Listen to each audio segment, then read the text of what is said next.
Hello, everyone. Mr. K here again. We're continuing with engine overhaul today, and we're talking about cleaning process, and then we're going to start a little bit of reassembly. All right. So we're going to talk about general degreasing of the engine block or cylinder heads, cleaning them after honing, and installing new cam bearings. All right. So this is the parts washer that we use in class, and you can see an engine here that's about to go into it. So that parts washer is great for removing paint and grease. It's good for dissolving coolant buildup and oil buildup, that type of thing in the block.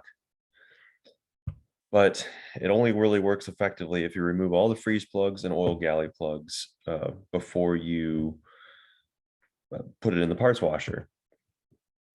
You also want to have all the gaskets removed, and you want to scrape all the sludge off. It won't remove gaskets for you, and it won't remove deep sludge either. So removing freeze plugs, let's talk about that for a minute. So easiest way I found to remove freeze plugs, take an old screwdriver or punch and hit the corner of them, and they'll kind of rotate, and then grab them with pliers and just pop them out. Okay, this doesn't always work though. Sometimes you get some super stubborn ones. So here's what I've had to do.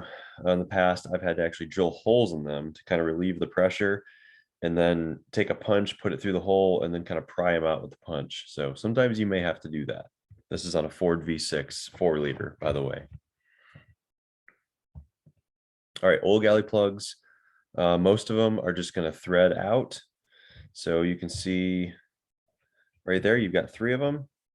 So they're just screw-in plugs like pipe plugs, and just take them right out. And when you take those out, you'll be able to actually look through the whole length of the motor all the way down from one end to the other through that plug. Typically, you can see this would be, well, it's difficult to see. This is a bad example. We'll show you on another photo where those lead.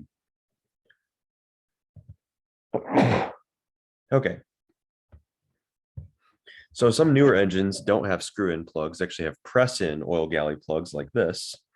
Not as good of a design, if you ask me. I actually had one of those fail on a 2016 Charger at one point in time, and the whole engine lost oil pressure, and timing chain tensioners gave out because it didn't have oil pressure, and skipped a tooth or multiple teeth on timing. Pistons hit the valves, engine destroyed itself.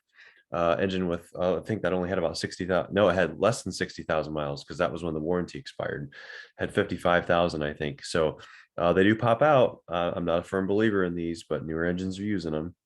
If you want to remove those, it's just like the freeze plug procedure. Just hit the corner of them, pop them out. All right.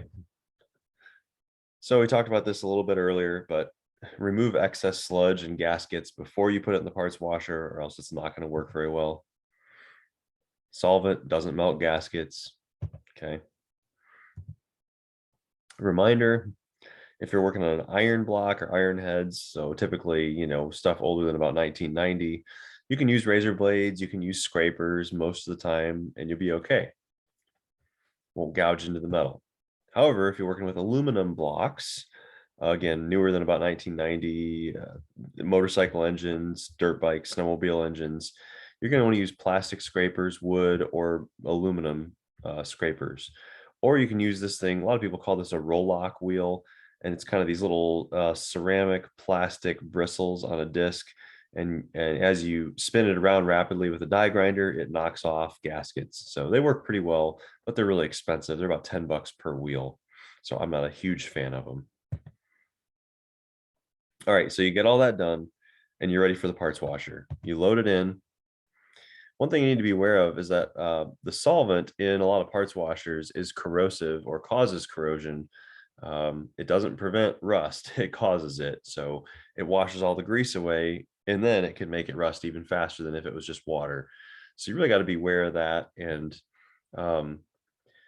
as soon as it comes out, we're going to rinse it down. But so put it in there for enough time to give it a thorough cleaning. About a half hour is good for our particular parts washer. We use 1/3 solution, purple power, 2/3 water. It does a pretty darn good job. All right. When you get it out of the parts washer, immediately roll it outside and rinse off the corrosive solvent. Okay, do that ASAP so that your block doesn't rust. Can't overdo this step. You can rinse for 20 minutes if you want to, but shoot the hose water and all these little coolant passages and all the freeze plug locations, down the oil galleys, everything. After you do that, get out an air wand and dry the engine with shop air. Again, shove that thing in all the holes in the engine, run it across where all the bearings would go, shoot it down the oil galleries, knock all that moisture out of the engine. After you do that, you typically want to oil sensitive parts in the engine so they don't rust. And I would say top priority is the cylinder walls. Those have typically been freshly honed.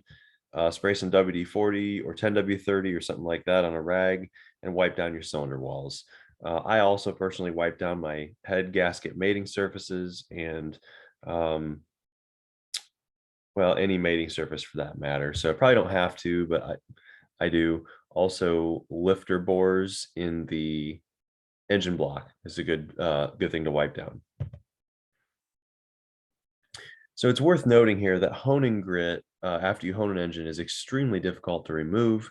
Our parts washer actually doesn't remove it very well. It looks like it does, but if you take a white rag and wipe down the cylinder walls after it's gone through a half-hour parts washing and you've hosed it off and you've blown it off, yeah, white rag will come out gray. You will get a decent amount of grit on it.